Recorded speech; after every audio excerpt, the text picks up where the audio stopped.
very good evening to each and every one of you. Do let us know if you're hearing us loud and clear tonight, wherever you're joining us from. In the right place, folks, at the right time. Let's fight. Yep. Share the live, smash that emoji button, folks, wherever you're joining us from. Rock and come in, Lamaha Park. Good to have you here, folks. Locked and loaded. Lamaha Park, gotta share the live, smash the emoji button, folks. Who no? That's all I'll say, folks. Who no? Right? Who know the Emma back channel's voice? Who no? Marva and Lamaha Park. Respect and manners. Good to have each and every one of you folks on the live tonight. We got a couple things to share with you folks. We trust that you guys are great. Redmond Alexis. Good to have you here, guys. Pace and power. Boots on the ground. That's how we do it, guys. We're happy Friday. Happy Friday evening. How are y'all doing? How was the day, folks? Hope your day was off to a running start. And I hope you guys accomplished some good things today, folks. As we close off this week, then find yourself. We ain't tracked it down. We tracked it up. We may have a guest dropping by. Want to alert you guys very early. Lamaha Park. Good to have you with us this evening. Lamaha Park. Hope I'm calling it right. Good to have you guys in the ring tonight, good folks. Marva. See you as well. Good to have you here, Marva. Good to have you and all the other. Thanks for the thing. Marva. Thanks for the thing. Good to have you folks here with us. Pace and power. Great to see you guys on the live, folks. Great to see you guys on the live. It's such a privilege. Such a privilege to have you folks on the live with us this evening. Guys, share the live towards that end. Smash that emoji button as well, good folks. Wherever you're joining us from, rock and come and be happy, delighted, sweet to have you guys here with us. It's really good to have you folks here. And we're off, folks. Share the live, smash that emoji button. We're going to have a guest dropping by. Who don't know?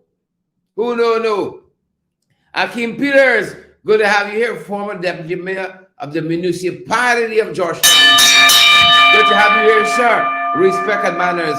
Orindon Cook, good to have you. Joel Ward, and all the other folks joining us this evening. Really good to have you guys. Do let us know how you're hearing us, how you're receiving us. I see Mario Bella is here, Brian Lewis, Andrew Griffith, Donald Asana is here as well. Guys, we're happy that you folks have joined us. Couldn't ask for better others. Maybe one or two of you, but largely, couldn't ask a better audience. Desiree Tarmac says, let's fight. Yep, by now the bell get to the summer you know the age. By now the ring, you shake it up your backbone. Mortimer, Elizabeth Williams, I see Kybert Hope and Gwendolyn Alonzo. Good to have you here. All the folks celebrating a birthday tonight. Respect and manners to each and every one of you folks. And yep. As I said that, I just remembered that the one and only Winston Jordan, former Minister of Finance, is celebrating his birthday. So we want to wish him a happy birthday. My sister celebrated her birthday on the 2nd. And I want to say happy birthday to my sister, Steve Lynn. Good to have you, Steve Lynn. And love having you as a big sister. And being the younger brother, watching your steps. Happy birthday to the former finance minister, Winston Jordan. Trust you had a great day as well. The minister's wife, our birthdays on the same day.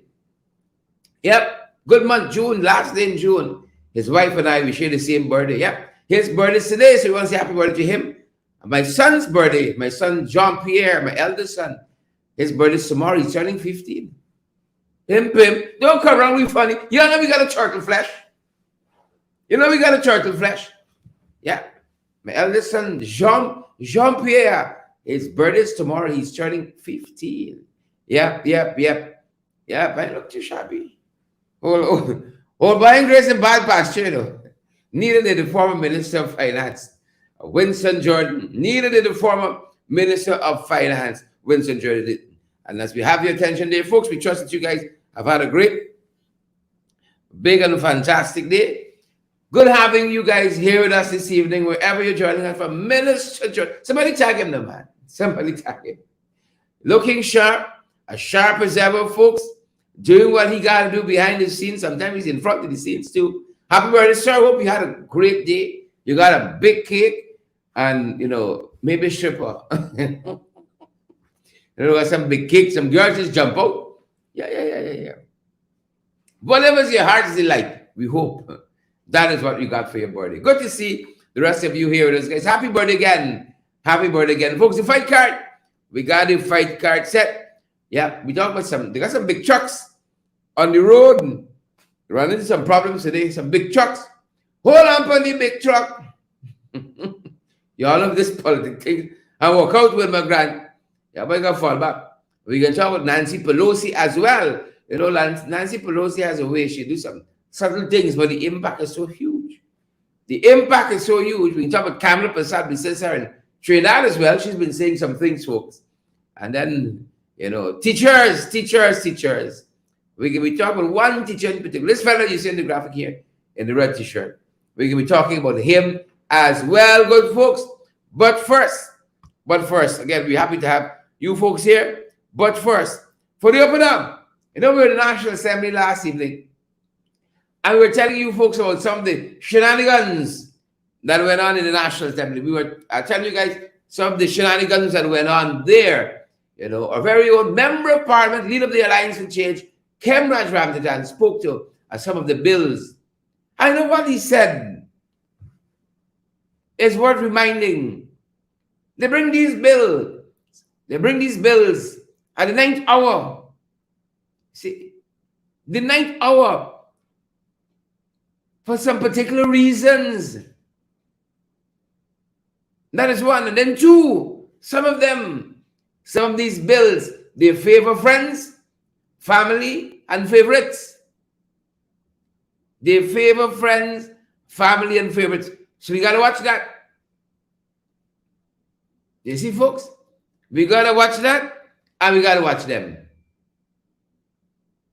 Both all two. Watch that and watch them. So that's some of what we're following through, folks. But first, here is what he said in the National Assembly. Khemraj Ramnathan, and folks, that's the opener tonight. That is the opener. Happy birthday to all you folks celebrating birthdays this evening. Urban now, Bantu King, we see you there. Good to see you, Kishan Sharma. Forbes, we see you as well. I see Edward Brooms is there too. Diane and Heaven Fit, Joy and Mavis. Yvonne Daly is here too. The opener. Khemraj Ramnathan, member of Parliament, senior politician, folks, statesman. Yep.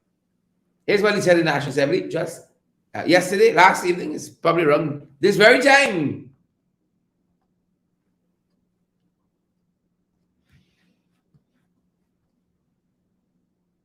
To the Bar Association, Borbis Bar, this bar, and all bar. And he not telling us what are some of the comments. Mr. Speaker, this thing get a lot of suspicions in my mind as to why they want to create another big parallel commission. Are these employees that they're going to have here going to suffer what is called insulation by a public service commission before they're appointed? Who is going to appoint them? From everything I see here, it is political because it's, again, the minister. And when you want to behave bad against a lawyer that you don't like because he's probably politically involved like a Ramjatan, you could take away license. He's now a reporting entity. Do you know what they're getting at here? And they don't want us to indicate now to these professionals, look, the FATF and CFATF and all of them are saying that certain things got to be done. We want as best as possible to be within that regime, but without the strictures and stringencies that you would have. That is the balance that we're talking about. But you bring them 20th, put them on top of the table, come back here now and say, well, I don't want nothing to go there. I have heard the Bar Association, very important institution of the land. Apparently, they don't have to hear certain notary publics and so on. What do they call the other commissioner of votes? notaries, commissioner of votes and affidavits and so on. Just pass the stringency. So now, this ministerially appointed commission, who can then set up other employees, can go into a notary public office at any time they feel like, because they got suspicions that they're not doing their work properly. In the context of that kind of power of entry to get books and documents and literally everything, as I said, draconian, you don't want us to send this thing for further examination? No. Look, I want to say, like I just said in relation to that one, this enforcement action and this regulatory fines and all of that they have here could be used politically. It is dangerous. We are venturing into the door of what is called repression. When you want to get at somebody, you could use this act, just like at the previous time a National Security Act was used. And so, in a very manipulative way, they have now gone to some very important professionals. You know what they're going to do? We just feel that certain things are happening. Mr. Speaker, and it is not only the professionals, but the non-financial trust and service providers and all of them. I don't know if the opposition doesn't have an opportunity to talk to these professionals too, because the select committee is what we created as a component part of the parliament so that we could talk to the people and also give them our interpretation of what this thing is talking about. And that is what is democracy. But no, says the Attorney General. No. Democracy, Mr. Speaker, is not only elections. It is good governance. That is a primary pillar of it. It is consultation, and that is in accordance with Article 13 of our Constitution. But they don't want that in a fundamental bill as this. And you know what? They come to hustle us into, oh, we got only September month, them fellas from CFATAF coming, you know.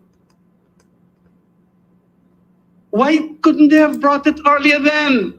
Or why can't they ask the CFATAF that, look, we have a draft bill, but our parliamentarians in this most sovereign institution called Parliament want some more time to go it through? No, I am absolutely certain. I am absolutely certain that if the comment, if the remark or the request is made, the people could even say, all right. But no respect for the opposition here, no respect for the National Assembly here, no respect for anybody, the stakeholders. Oh, we got to abide by them fellas that come in, and we're going to produce this to them. Win, lose, or draw with the opposition. That is shameless. And it is treating us with disdain and the stakeholders with disdain. And they talk about democracy and good governance. Again, we feel, and they don't want to admit the fact that they will be in control.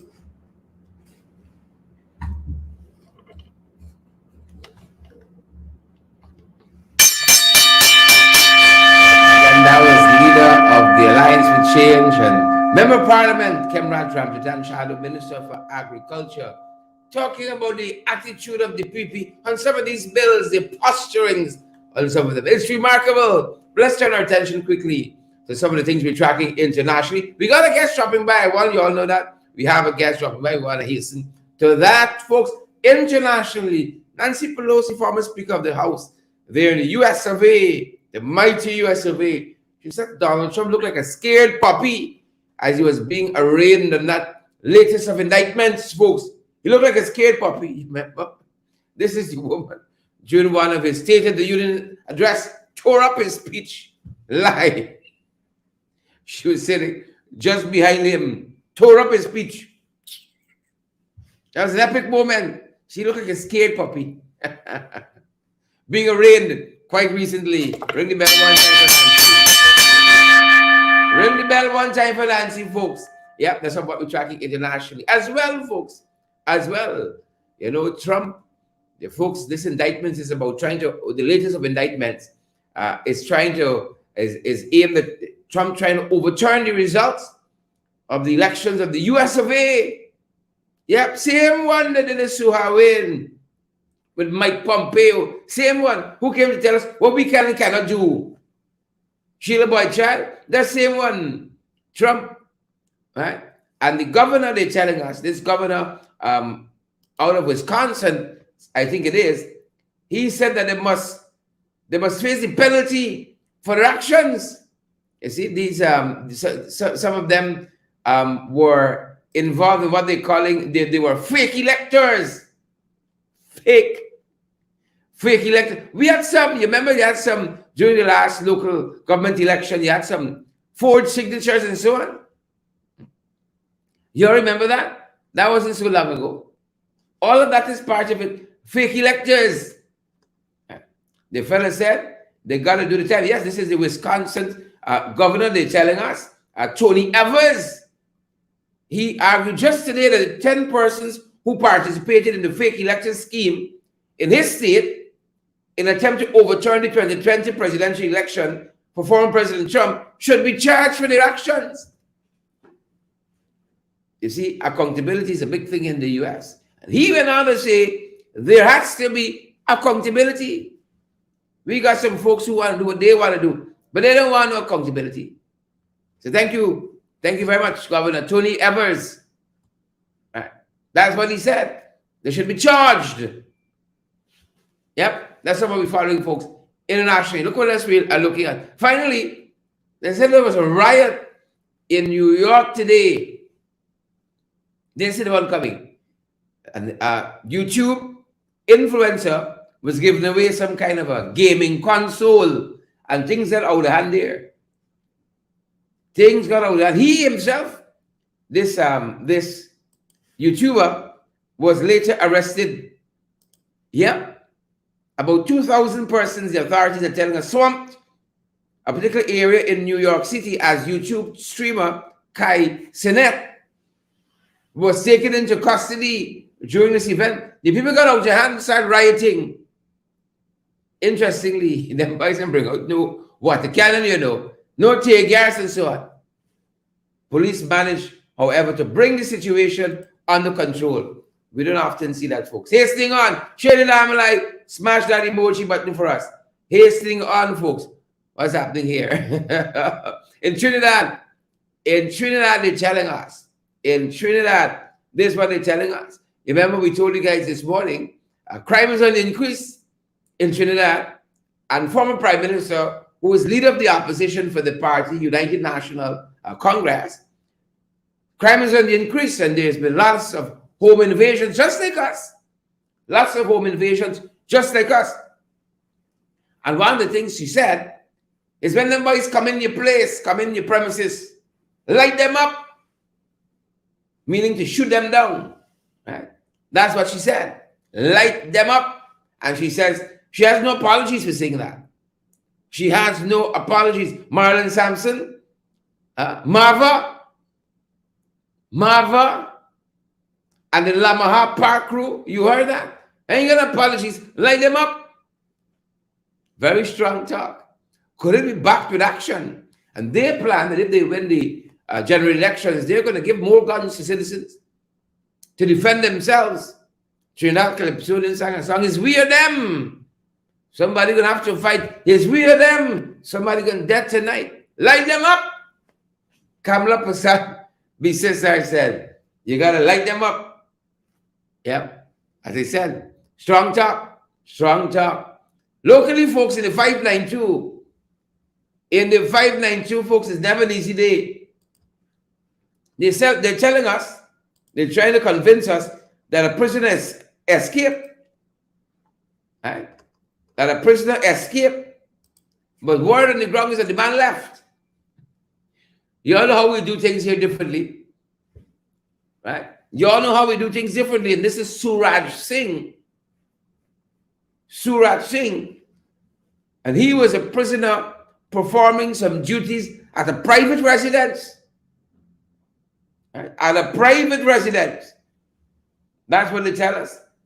And Singh reportedly scaled the fence at Glasgow, Greater New Amsterdam, and escaped. He was at the time clearing bushes at a property belonging to a local businessman. Singh beat out. Singh wasn't sticking around. Y'all hear that? Never an easy day. Crime in this country is unbelievable. In Trinidad, light them up. Robeson, locally, missing in action with Jerry. Are prisoners usually doing that kind of work at private residences? That's another question. I don't know. That's why I'm asking. I don't know, folks. That is why I'm asking. Prisoners usually involved in that kind of activity at private residences. They're telling us a number of lorries not following the rules had their fitness revoked. Is it because of that accident quite recently with the police car?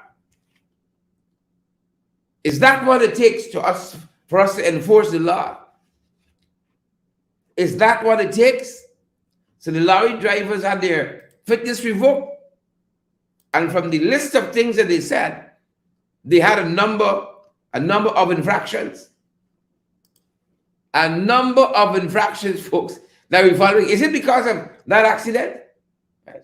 Offenses was maintenance of tires. Right? Some of the offenses which caused them to have their fitness revoked. Maintenance of tires, unlighted motor vehicle, the rear of the vehicle, unlighted motor vehicle, the front, faulty parking of load, right? Breach of conditions of prescribed fitness. Those were some of the offenses that caused them to have their fitness revoked. Is it because that senior policeman was involved in an accident recently? That is the question. Is that what it takes, folks? You know, that's the question we have to ask. Is that what it takes? Right? Is that what it takes? Somebody has to be hurt first. Somebody has to be hurt first. Is that what it takes? Well, better late than never. Better late than never. Pushing on to some other stuff. We're following locally, folks. T-shirt, they told us, recently assaulted a policeman. Yeah. Policeman, you know, apparently was teachers initially. That was in first phase, being assaulted by parents. I know policemen, like it's everybody I pass. Who watching the live, folks? Who can share the live? Who can smash that emoji button for us? Teachers now, like they're the I pass. Because that's what the folks are telling us. A particular teacher recently assaulted a policeman. Well, I don't think it's going to end so well for him. Right? I don't think it's going to end so well for him because he was detained. Yep, he was detained by authorities, and I'm trying to find my way in my notes. But that's folks, never an easy day in this country. Never, ever, ever, ever. You see? An easy day in this country. All manner of things. He's telling us he is 29-year-old Shamir Basika, a teacher at Commons Lodge Secondary School here in Georgetown. He's sentenced to 8 weeks imprisonment for assaulting a peace officer. 8 weeks. Can't go beating up on police. Comply and then complain. Isn't that the rule, folks? Isn't that the rule? So, Shamir Basika, 8 weeks behind bars, watching to see how that goes down. Watching to see how that goes down. Folks, we're going to have a guest dropping by. We're going to have a guest dropping by. They're telling us the Mario COI is going to be, the members of the COI is going to be named next week. You know, they said Joe Singh is the person who's going to be heading up this COI. It's more than 70 days, Hazel, Vanessa Brewster, Redham and Alexis, more than 70 days since 20 of our young people burnt to death in that dormitory there of the Madia Secondary School. And we're still holding for the COI, the members to be named. And these guys come and say, we care about you. Which side? Right? Which side? We care about you. They will have us believe that. Well, we did talk about crime, what crime is doing locally, folks. What's happening in Trinidad as well. Well, the Georgetown Chamber of Commerce and Industry spoke out today against the crime situation. Abby D'Souza, Marilyn Lorimer, they spoke out on the crime situation locally. I want to quote part of that press statement for you lovely people. I want to quote part of that press statement. It's just nothing short of incredible what is happening locally. You know, if we had said it, where's the rabble rousers? Right? But these cockles don't know what they're doing. They don't know what they're doing. Here's part of what the GCCI, the Georgetown Chambers of Commerce and Industry, and the Georgetown Chamber of Commerce and Industry, they said they note with intense concern the level of crime being perpetuated in Guyana, more particularly in recent times. Whilst the Guyana Police Force, the press statement says, has posited that their official crime statistics indicate a decline in crime, the GCCI views this as not reflective of the reality. That's what people say. That's not me. It is not reflective of the reality. You see? Not reflective of the reality, right? Of the prevailing circumstances.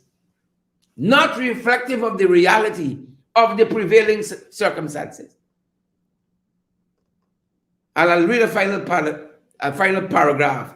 Rather, and alarmingly so, this is the statement from the GCCI, rather and alarmingly so, the GCCI views the decline in official statistics as demonstrative or demonstrative, depending on the school you went to.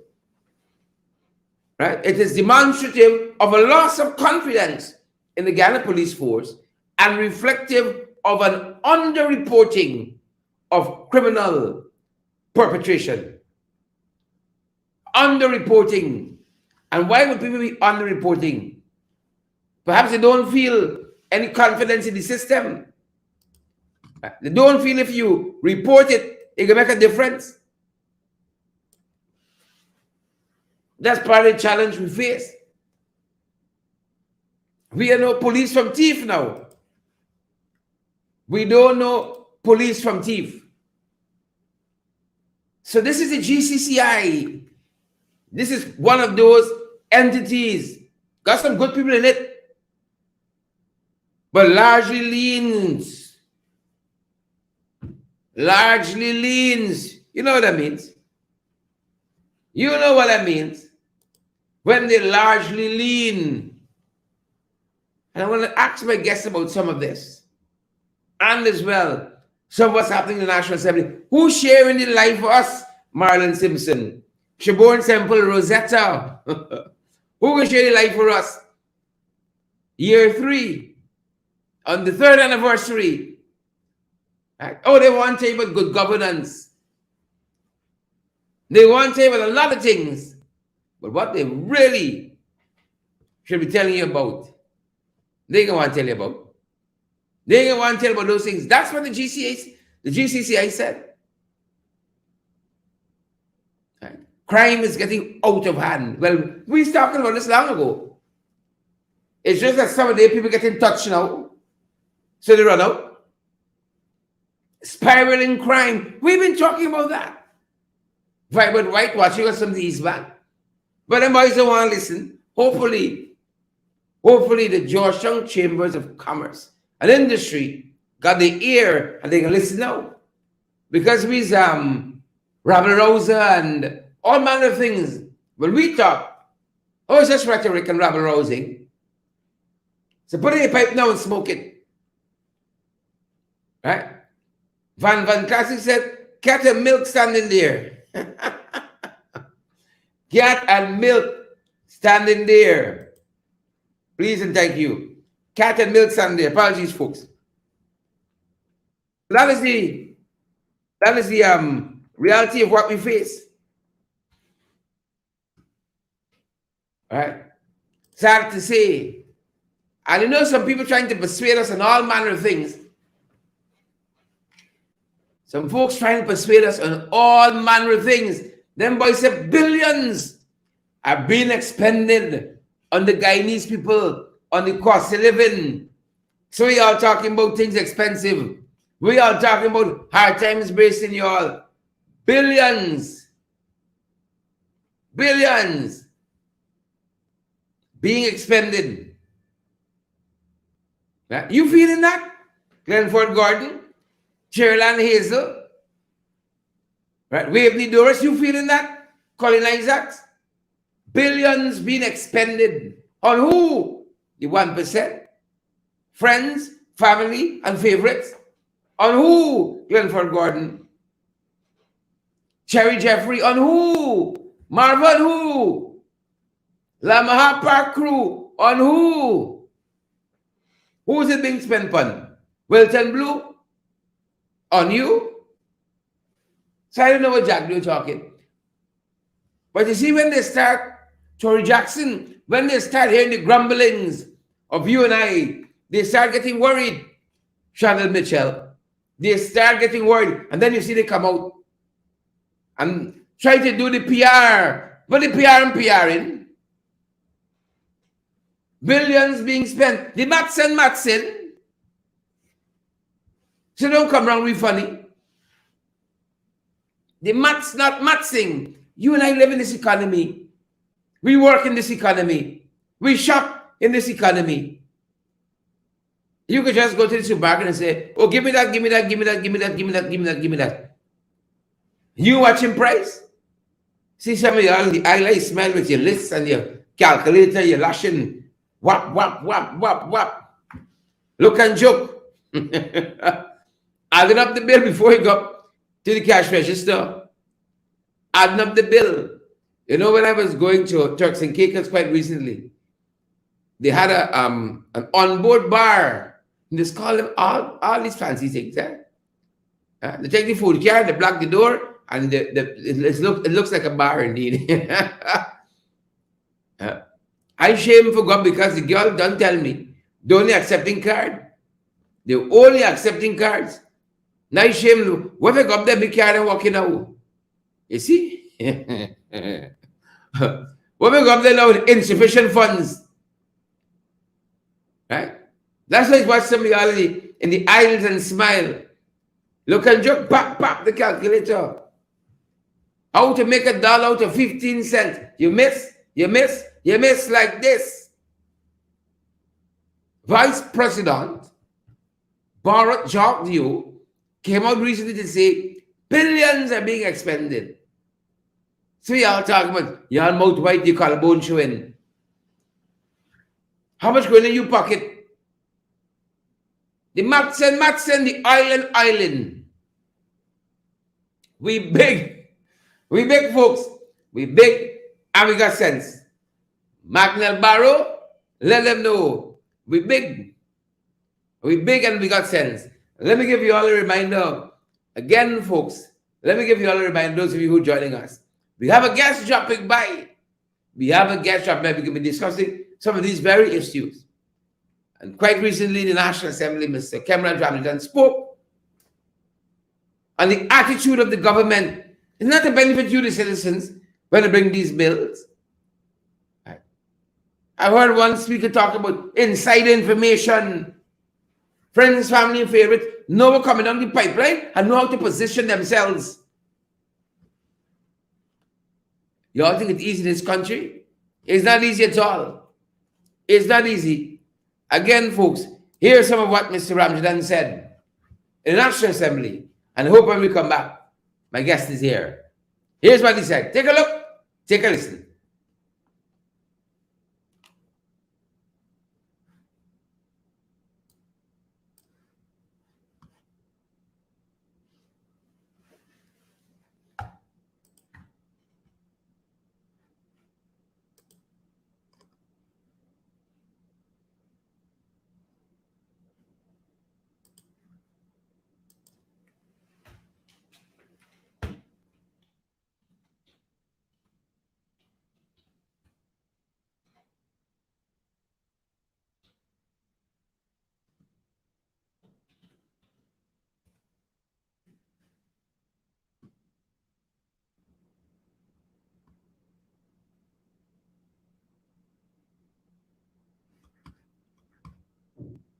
It is political because it's, again, the minister.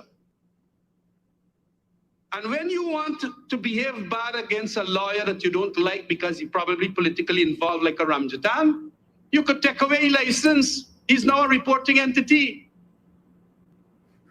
Do you know what they're getting at here? And they don't want us to indicate now to these professionals, look, the Fataf and Fataf and all of them are saying that certain things got to be done. We want as best as possible to be within that regime, but without the strictures and stringencies that you would have. That is the balance that we're talking about. All right, I see some of you are saying no sound. I see some of you are saying no sound. So let's take it back, folks. Let's take it back. I see some of you are saying no sound, no sound, no sound. You know the system just says sometimes it just trip. All right? Just say and just trip. Just trip. All right, let's take it back again. Take a look. This very short space of time to deal with a major piece of legislation like this. And then he said that he gave it to the Bar Association, Borbis Bar, this bar, and all bar. And he not telling us what are some of the comments. Mr. Speaker, this thing get a lot of suspicions in my mind as to why they want to create another big parallel commission. Are these employees that they're going to have here going to suffer what is called insulation by a public service commission before they're appointed? Who is going to appoint them? From everything I see here, it is political because it's, again, the minister. And when you want to behave bad against a lawyer that you don't like because he's probably politically involved, like a Ramjatan, you could take away his license. He's now a reporting entity. Do you know what they're getting at here? And they don't want us to indicate now to these professionals, look, the Fataf and Fataf and all of them are saying that certain things got to be done.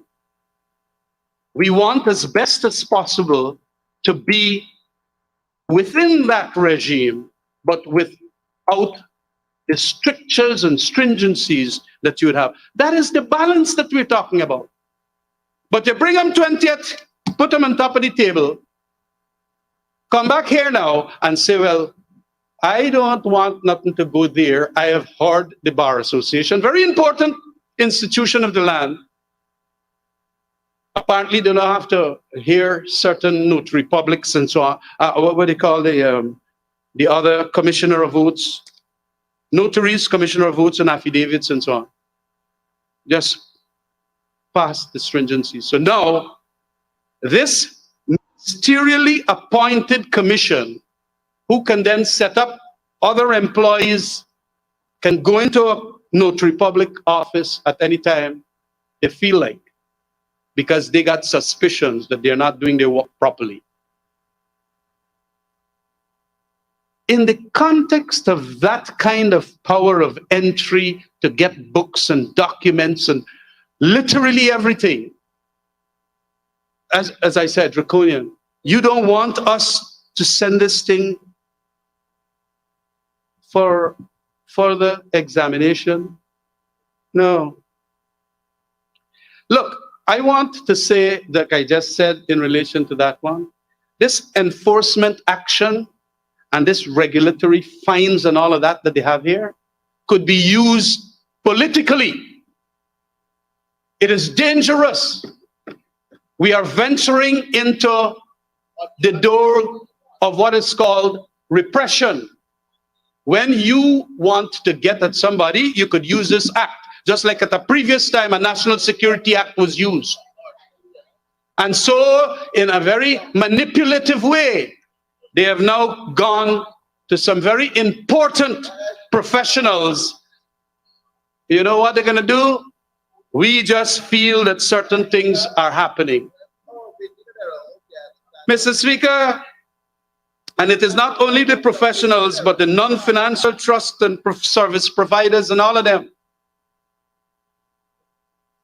I don't know if the opposition doesn't have an opportunity to talk to these professionals too, because the select committee is what we created as a component part of the parliament so that we could talk to the people and also give them our interpretation of what this thing is talking about. And that is what is democracy. But no, says the Attorney General. No. Democracy, Mr. Speaker, is not only elections. It is good governance. That is a primary pillar of it. It is consultation, and that is in accordance with Article 13 of our Constitution. But they don't want that in a fundamental bill as this. And you know what? They come to hustle us into, oh, we got only September month, them fellas from CFATAF coming, you know. Why couldn't they have brought it earlier then? Or why can't they ask the CFATAF that, look, we have a draft bill, but our parliamentarians in this most sovereign institution called Parliament want some more time to go it through? No! I am absolutely certain. I am absolutely certain that if the comment, if the remark or the request is made, the people could even say, all right. But no, no respect for the opposition here. No respect for the National Assembly here. No respect for anybody, the stakeholders. Oh, we got to abide by them fellas that come in, and we're going to produce this to them. Win, lose, or draw with the opposition. That is shameless. And it is treating us with disdain and the stakeholders with disdain. And they talk about democracy and good governance. Again, we feel, and they don't want to admit the fact that they will be in control of these employees and these commissioners and all of that.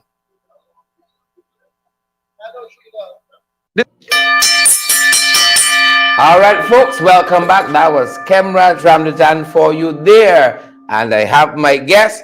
Give me a quick sec, folks. Give me a quick sec to change tempo. And I'll be right with you with my guest. A quick sec. For the main event, folks, for the main event. A quick sec. And I'll have my guest here with you. Here with us, folks. I'll have my guest. A quick sec.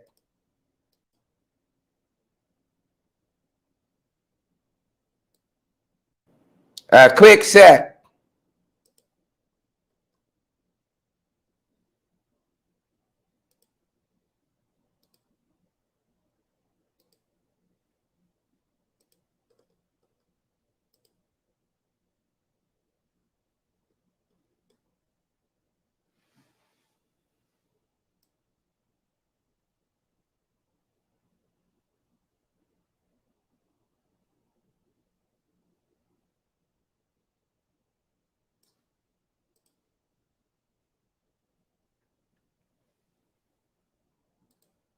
All right, folks, and we are set. And we are ready to go. All right, so I do have my guest here with me this evening. And I'm so grateful to be joined by the man himself, Khemraj. Make sure that we're seeing you clearly. You tilt Tilt the camera down a little bit for us. Awesome. That's it right there. Welcome, sir. A very good evening to you. Good evening, Sharad, and I have gotten myself properly rejuvenated after that tiring night last night. Well, it went into the morning, 3 o'clock or 3:30. I arrived at home, and I thought it was, excruciating uh, what the PPP did to us, tiring Mhm. us, and then trying to hustle through all of these laws in a Correct, short is right. space of time. Yeah. Yep. So let's start on that note. What we heard you discussing there is basically an attitude of the PPP to governance in the National Assembly. You know, these bills at the last moment, they had 3 years to bring this piece of legislation. They bring it in a 2 week span. They expect you to do the kind of interrogation to it that's worthy of your constituency, and they just want to move along. Expand on that for us. Well, they want to continue a polarized politics in Guyana. It could be on the executive branch's efforts that can see less polarization, especially when request is made by the opposition, as in this case. And they do not want that polarization to diminish. So they then go and bring these very important bills um, on the 20th of July, which is this bill here, and they bring three of them on the 20th of July. Some getting almost 100 paragraphs, or what you call sections. Another get about 70, and another get about 75. And they bring them then, and they feel that they could then go and debate them 2 weeks after, or less than 2 weeks after. Because if you bring it on the 20th, on the 3rd of September, you want them now to be debated. It is crazy. And disrespect and disdain for the opposition, as I mentioned there, especially in the context that all we are asking for is not an objection. We are not going to oppose necessarily, but we want to amend to satisfy and balance our approach. Because remember, the CFATF and the FATF, which are the financial institutions that really are governing bodies internationally and regionally, who would like to see that our anti-money laundering and countering terrorism provisions in our laws are strengthened and tightened. Well, I agree with that. But how much must it be tightened that will affect the citizens of Guyana and also affect the constitution of Guyana? And that is why we wanted to send it to the select committee and also to hear from ourselves what accountants, what lawyers, what auditors, notary publics, and I think commissioner of votes will have to say, plus all the non-financial institutions like trust companies and so on. Because the Attorney General came and gave some sweeping remarks that all these professions can be money laundering professions. And there can be people inside, that is, people inside who could be money laundering. Well, fine. But we want you now, if you're going to give this commission to begin with powers, what should the powers be circumscribed with? Should we get a court order before they could come and inspect or run into your house and all kind of thing? And take away your records, all your financial records from, let's say, trust company of the Marara Bank and so on? Is that what you're going to do? So we wanted this thing to go to a select committee. And as you know, Sherrod, being a parliamentarian for some years now, that we created select committees especially for this purpose, to hear from Correct. the the stakeholders, like Lawyers Association. We understand that a couple of days ago, he gave the Lawyers Association, the Bar Association and the Berbice Bar, the bill, a very short period of time. And on that same night before we had Parliament yesterday, apparently the Bar Association said that this thing is very draconian. We can't support this thing. This thing got to go back to, and I think they wanted amendments and all of that. But you know what the Attorney General did? He said, well, I could haul all your tail. You giving me this kind of recommendations at the last minute? Now, that kind of governance is going to be detrimental to the PPP. I mean, a lot of people are going to be vexed with them because they're not given an opportunity. And do you know what was his pretext? That these international bodies that are asking us to go this way, they are coming here, I think, on the 17th of September or by the end of this September month. And he has to tell them that he did the bill that they ordered him to do. So that is why I start saying that you can't order, the people can't order us what to do. We are a sovereign country with a constitution that shouldn't have its constitutional articles and so on affected. But he said, no, he has, that is not true. Now, he's lying to us there. I have met those people with Basil Williams on a previous occasion, and we had told them that indeed we have to delay passages of certain bills and all of that because we have them in Parliament and we want to incorporate the views of the opposition. Then it was the PPP. And now they're steamrolling their way. Exactly. Steamrolling their way. And then they want now to give the impression that to the people that we went through Parliament and the act was passed, and so that they have a free hand. But what is important is that this commission that they have created that has these draconian powers can now be used as political tools and weaponized against opposition people, opposition lawyers, and so on, opposition accountants. People who go the radio and chat shows and so on and condemn them, they could have a hand in taking away their license to practice their profession. That is how far it goes. They got a lot of powers, and all of these powers can be discriminatorily used and politically be used. As I said, like in a previous time when the National Security Act was being used by Bonham and them. Control freakism. Yes, control freakism. And this is the kind of thing that this Attorney General articulate. He's a smart guy. He wants to say that indeed he could do nothing otherwise. Well, if you take your eyes and pass the Parliament like that, people are going to watch you. People are not going to like you for what you're doing there, because all we want was a 2 weeks or a 3 weeks.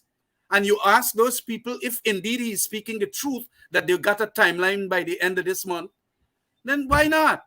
Within a couple of days, we could ask the Bar Association and so on and make the necessary amendment. But they came with very fundamental big bills. And in 2 weeks, we must know everything about the hierarchy, the structure, the provisions as to powers of detention and powers of inspection and all of that. What kind of thing? You're making like a police force here. And in relation to lawyers and a number of other professions, the GRA is already, in a way, the supervisory authority. And the GRA already is governed by certain public service rules. And there is a set of laws that govern how we could appoint the Commissioner General for the Guyana Revenue Authority and all of that. But they're gone, and there is a second oblique motive about passing this law. And that is to create a brand new body who will be selected by the minister. You understand me? Not by any process or anything. The minister. So the minister can select the people and then the minister will also have a hand in who they employ.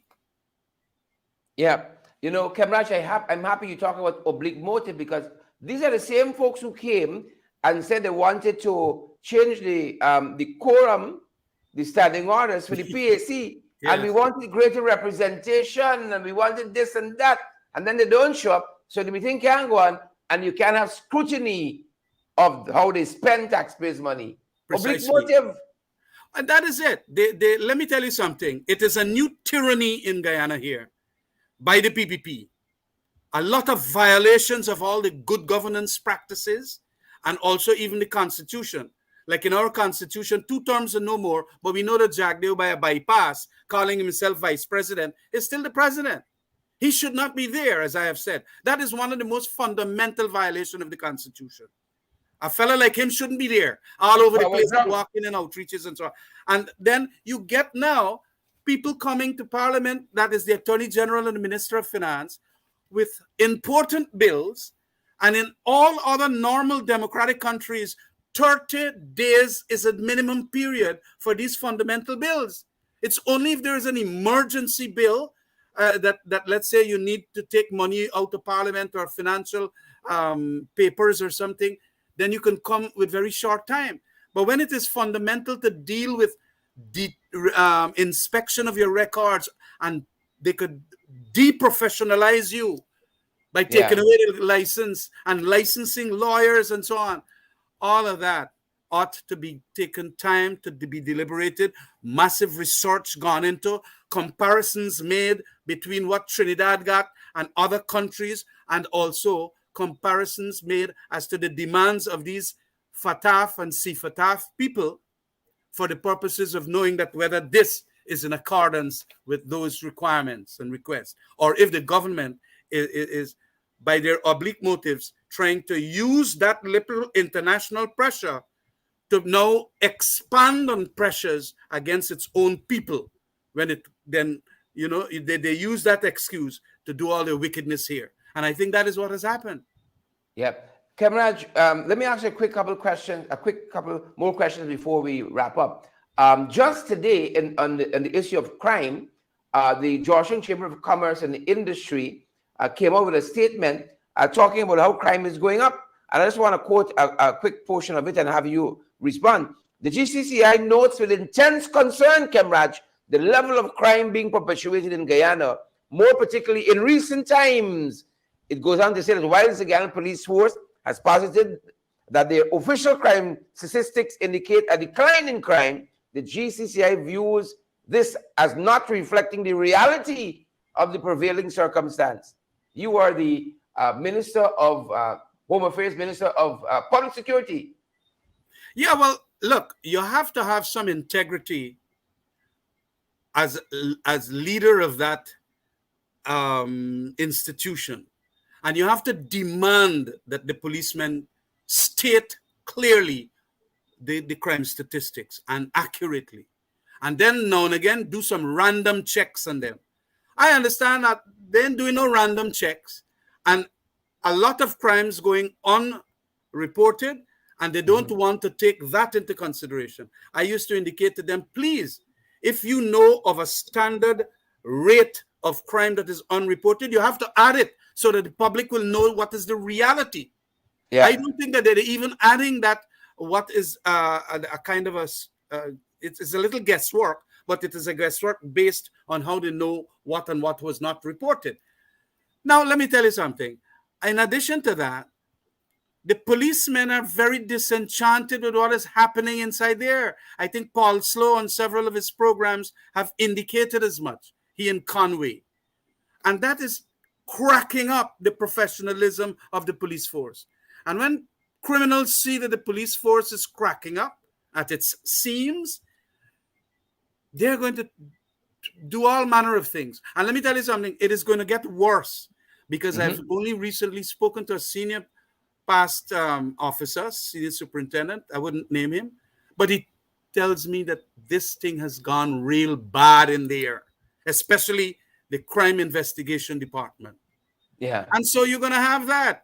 And then the ordinary police stations and so on, that has to be refurbished with certain documents and what you call uniform and even boots and all of that. A lot of things we are hearing not happening. So the policemen feel degraded. And at a strategic level too, the third point I wish to make on that, a lot of the strategic work that was done by the British Security Sector Committee expert, Mr. Russell Coombe, have not been implemented. A lot of work in relation to human resources, in relation to salaries, in relation to what you call the strategic development of the police force. They've all, and even the marine section, even we wanted to create an aviation section. They had recommendations and reports on all these matters. And nothing seems to have been followed through to a completion now that they got the oil money. It was supposed to be completed by 2021. Nothing has happened. And so you're going to get all of these, and the Manufacturers Association, the Chamber of Commerce, the Private Sector Commission, and all of them, they are going to feel the pinch. Guesstimation. Folks lost Khemraj here for a second. But a lot of guesstimation. The GCCI, the Georgetown Chamber of Commerce and Industry, they said that they don't believe the statistics. It's not reflective of the reality. That's basically what they said. They are not reflective of the reality. So we got to watch that. We lost Khemraj there for a second. Hopefully he comes back for us to ask him a final question on this issue, right? So crime, you know, your friend says, well, Saturday around 12 o'clock is the hot time for crime, so beware, you know. But it seems to be anytime. It seems to be anytime. Khemraj, sorry that we lost you there. Finish the thought. Yeah, so I am saying that we are not developing and progressing as we ought to as a police force. There is tremendous infighting and uncertainties about leadership in the police force. There is a lot of unprofessionalism that has now pervaded the middle ranks and the bottom ranks and even the top ranks and all of that. And to that extent, then we are going to have people feeling that they could do the thing with impunity, and the crimes, that is. And then it is we who will suffer. The businessmen, the consumers, the residents of the areas where these things are happening. Look what happened to Olato Sam. Yeah. Man taking a drink or whatever, enjoying himself in his retirement and all of that now, and a stray bullet come and kill him. Yeah. And if that happened to such a senior government official, you had a remigrant just recently, two of them. One was stabbed to death, I think. The woman said she came out of her bathroom, in her bedroom, two men are there. It is crazy what is going on. And that is why the advisory from America has gotten even worse in relation to our crime situation here. And it's going to reflect also on the Guyanese that wanted to come back home. Yeah. I now know that a number of them who had wanted to come did not come because they said that the temperature rise in Guyana is too high for some of them. They got to get air conditioned unit in the houses and so on. But now, additionally, and I've been speaking to them because I was recently in New York, and they're saying, is this crime situation? And now we went stray bullet catch people. They're going to say, well, fine. They mightn't come in my house, but a stray bullet could come in the house. Yeah. Yep. It's dire, Khemraj. Finally, cost of living. Jagger said we're spending billions, you know, to help Guyanese, so we should all, you know, be thankful. But Starbuck News has been running almost weekly article about how cost of living is affecting Guyanese, and there's a great disparity in chasm between what Jagger is saying and what the average Guyanese is saying. Well, there will be disparity with what the truth is and what Jagdev says. That is almost, if you didn't know by now, that is almost mandatory. You know, in the sense of he could only be belittling the truths of the day. That is how Jagdev is, and has always been. So when he speaks and he says that he's giving a lot of money, what money is he giving? He might be giving his set of people that he feels ought to be entitled only. And that also has a disenchanting, offensive kind of way, in an offensive kind of way, as to how he's governing. Look, he is not. That is why we have been asking, and I at the personal level feel that there must be cash grants across the country. So if we got 750 people here, each one of them, or each of the parents especially, or those above 18, will get something across the board. And we set up the systems. Now they pass electronic transaction thing, and they said that how it can be used for purposes of electronically stating who and who are in the country and who are doing transactions and all of that. We now can put up, just like how America did it to 300 million people, and give $600 for that COVID period and so on, and they have proper accounts of it. Why not do it that way? He's lying because a lot of Guyanese might not be getting the monies because he's sharing it only to his friends, family, favorites, and flatterers.